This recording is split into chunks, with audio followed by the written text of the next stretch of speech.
আচ্ছা, শাসক দলের নাম কি প্রথম এলো? আমরা প্রথম থেকে বলছি, একেবারে মমতা ব্যানার্জি তার ভাইপো কোম্পানি খুলে, তৃণমূল দল নয়, টাকা জোগাড়ের ব্যবস্থা করেছে। এবং আমি এটাও বলেছিলাম, যেখানে দেখিবে ছাই উড়াইয়া দেখিও তাই।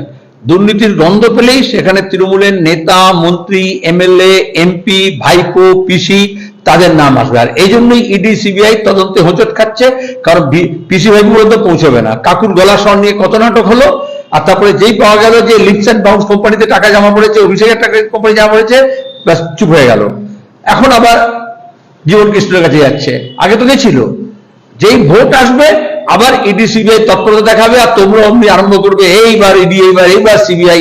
কিন্তু যারা আগে নারদা কাণ্ডে দেখেছি, সারদা কাণ্ডে দেখেছি, চিটফান্ডের কাণ্ডে দেখেছি, এবং শিক্ষক নিয়োগে দুটি দেখেছি, একে একে আবার জামিনও পেয়ে যায়। এবং যারা জামিন পায় তারপরে সিবিআই আর তাদের নামে গিয়ে নতুন করে জামিন বাতিলের জন্য কোনো আবেদনও করে না। আমরা একেবারে পুলিশ অফিসারদের দেখেছি, আইপিএস, আমরা দেখেছি মন্ত্রী, আমরা দেখেছি এমপি, আমরা দেখেছি এমএলএ, পঞ্চায়েত, পুরসভা পর্যন্ত। তৃণমূল একটা দুর্নীতি তন্ত্র তৈরি করেছে, বিজেপি তার মধ্যে একটা ভাগ পাচ্ছে। এদিকে এন্ড ইউজেও দেখা যাচ্ছে বিজেপির নেতারা ভাইপোর কাছে টাকা পাঠিয়ে দিয়েছে, বিজেপির নেতারা রেকমেন্ড করেছে, আর এই জন্যই ইডি সিবিআই এগোচ্ছে না, কারণ কোথায় কি বেরোবে।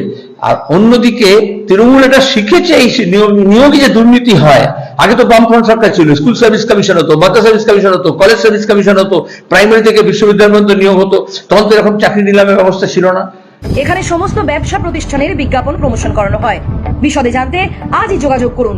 Phone number 9933375229, WhatsApp number 9434674111। PC news Bangla portal চ্যানেলটিকে ফলো করুন, লাইক করুন, শেয়ার করুন।